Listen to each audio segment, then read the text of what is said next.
हरे कृष्णा कृष्ण कृष्ण हरे हरे. கிருஷ்ண பரமாத்மா பரபிரம்ம பரமாத்மாவாகிய நாராயணனின் அவதாரம். ஒவ்வொரு உயிரிலும் உயிரற்ற பொருளிலும் ஆன்மாவாக ஆத்மாவாக இருப்பவர். உன்னையும் என்னையும் போன்ற மனிதனாகிய நரன் அவதாரமே அர்ஜுனன். பரமாத்மாவில் ஆத்மாவாக அமர்ந்திருப்பதன் மூலம் மிகப்பெரிய வெற்றிகளையும் பெருமைகளையும் அடையக்கூடிய ஒரு சாதாரண மனிதன்.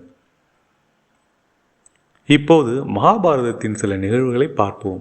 காண்டபவனத்தை இந்திரபிரஸ்தமாக மாற்ற அர்ஜுனன் மட்டுமே அரக்கர்களுடன் சண்டையிட வேண்டியிருந்தது. அந்த போரில் பகவான் கிருஷ்ணர் அர்ஜுனனுடன் தான் இருந்தார். ஆனால் அவருக்காக போரிடவில்லை. சுயம்பரத்தில் திரௌபதியை மணக்க அர்ஜுனன் மட்டுமே மீனின் கண்ணில் குறிவைத்து சுட வேண்டியிருந்தது. அந்த சுயம்பரத்தில் பகவான் கிருஷ்ணர் அவருடன் இருந்தார். ஆனால் அர்ஜுனனுக்காக அம்பு எய்யவும் இல்லை. அர்ஜுனன் மட்டும் 12 வருட வனவாசம் மற்றும் 1 வருட அஞ்ஞானவாசம் ஆகியவற்றிலிருந்து போராட வேண்டியிருந்தது.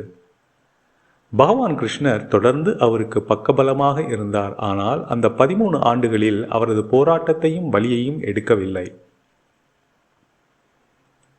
அர்ஜுனன் மட்டுமே தனது இந்திரபிரஸ்தத்தை மீட்டெடுக்க மகாபாரதம் முழுவதும் போராட வேண்டியிருந்தது. கிருஷ்ணர் போர் முழுவதும் அவருடன் தான் இருந்தார். ஆனால் முழு மகாபாரதத்தின் போது ஒரு ஆயுதத்தையும் தொடவில்லை. இதில் என்ன பாடம் இருக்கிறது?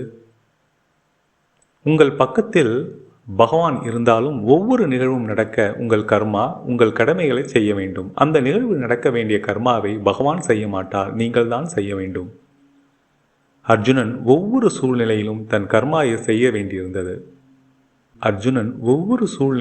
தன் கர்மாவை செய்ய வேண்டியிருந்தது. பகவான் கிருஷ்ணர் ஒவ்வொரு அடியிலும் அவரை வழிநடத்தினார். ஆனால் எல்லாவற்றையும் நடக்க அர்ஜுனன் இறுதியில் கைகளையும் கால்களையும் அசைக்க வேண்டியிருந்தது. பகவான் கிருஷ்ணர் எப்போதும் உங்களையும் என்னையும் எல்லோரையும் வழிநடத்துகிறார்.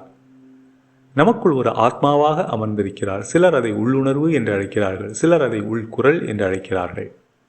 ஆனால் இறுதியில் நாம் தான் அர்ஜுனனாக மாற வேண்டும். மேலும் அந்த உள்குரலில் நம்பிக்கையும் இருக்க வேண்டும். மேலும் விஷயங்களை செய்ய நமக்கு தேவையான முயற்சிகளை செய்ய வேண்டும்.